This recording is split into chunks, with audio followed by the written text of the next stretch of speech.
অনেকেই আমার সামনে আফসোস করে বলে যে ছেলের পর একটা মেয়ে হইতো যদি তাহলে ভালো হইতো। আসলে আমার ছেলের পর ছেলে হয়েছে, আমি একটুও দুঃখিত না। কারণ হাই হাই বলো হাই।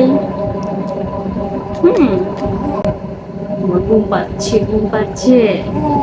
হ্যাঁ, উলি বাবা দা, কি করবা তুমি এখানে, যে কি করছো? এটা র্যাবিট বাচ্চা, এটা র্যাবিট। আসসালামু আলাইকুম এভরিওয়ান, সবাইকে স্বাগতম জানাচ্ছি আমার চ্যানেলে যারা নতুন অ্যাড হয়েছেন কিংবা যারা ফলো করেছেন, সাবস্ক্রাইব করেছেন, তাদেরকে আমার অন্তরের অন্তঃস্থল থেকে অনেক অনেক ধন্যবাদ। আমার আজকের ভিডিওটা অনেক স্পেশাল না, বাট স্পেশাল আমার কাছে, কারণ আমার ছোট ছেলে ইয়ামিন আজকে 6 মাসে পড়লো। মূলত আজকের ভিডিওটা ওকে নিয়েই করা, কারণ আমি খুব ওয়েট করতেছিলাম যে 6 মাস পর থেকে বাচ্চারা আরও দ্রুত বাড়ে এবং বুদ্ধি হয় এবং খেলতে পারে, তারা সব কিছু ধরতে পারে, বসতে পারে, খাইতে পারে। সব মিলাই আমি খুব এক্সাইটেড ছিলাম যে বাবু কবে একটু এরকমটা হবে। আলহামদুলিল্লাহ বাবু এরকম সব কিছুই করতে পারছে। সবাই বাবুর জন্য দোয়া করবেন, সে যেন ভালো থাকে আল্লাহর রহমতে। এখন বাবুকে বাইরে নিয়ে গেলে সে তাকায়, রিক্সা থেকে দেখে, রিক্সার হাওয়া খায়, তারপর হচ্ছে ফোন দেখলে ক্যামেরার দিকে তাকায় এবং যত কিছু আছে সব কিছু কিন্তু বুঝতে পারে। ইয়ামিন আমার খুবই কষ্টের বাচ্চা, কারণ ইয়ামিন যখন গর্ভে এসেছিল তখন আমাকে প্রচণ্ড মানসিক টেনশনে থাকতে হয়েছে, মানুষের টর্চারিংয়ে থাকতে হয়েছে, মানুষের বুলিং পাইতে হয়েছে।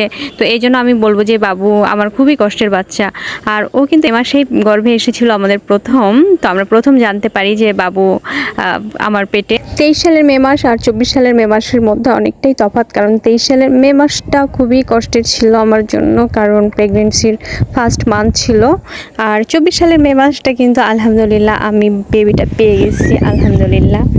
নিশ্চয়ই কষ্টের পরেই আছে সুখ। সূরা ইনশিরার কিন্তু আয়াতটি একেবারে মিলে গেছে। অনেকেই আমার সামনে আফসোস করে বলে যে ছেলের পর একটা মেয়ে হইতো যদি তাহলে ভালো হইতো। আসলে আমার ছেলের পর ছেলে হয়েছে, আমি একটুও দুঃখিত না। কারণ আল্লাহর কাছে শুধু আমি এটাই চেয়েছিলাম, আল্লাহ তুমি আমাকে একটা বাচ্চা দাও। আমি কখনো ছেলে কিংবা মেয়ে চাই এরকমটা আল্লাহর কাছে কখনোই উল্লেখ করি নাই, কারণ আল্লাহ যা দিবে আমি সেটাই খুবই ভালোভাবে অ্যাকসেপ্ট করব। আমার মেয়ে বাচ্চা না হয়ে মানুষের কষ্টের শেষ নাই, এদিকে আমার ছেলে বাচ্চা হয়ে আমার খুশির শেষ নাই। এটা একটা প্রধান কারণ হচ্ছে আমার বড় ছেলেকে আমি মানুষ করেছি ঠিকই, কিন্তু ওর কিন্তু কোনো কিছুই আমার খুব একটা মনে নাই। সেই জন্য এর প্রত্যেকটা মেমোরি রাখতে চাই আমার স্মৃতির পাতায়। এবং খুবই ইন্টারেস্টিং লাগে আমার কাছে যে দুজনেরই চেহারা মাশাআল্লাহ একই মতোই দেখতে। বড়টাও কিন্তু এরকমটাই ছিল, এরকমটাই চুলের স্টাইল ছিল। তো আজ এই পর্যন্তই, সবাই ভালো থাকবেন, সুস্থ থাকবেন, আল্লাহ হাফেজ।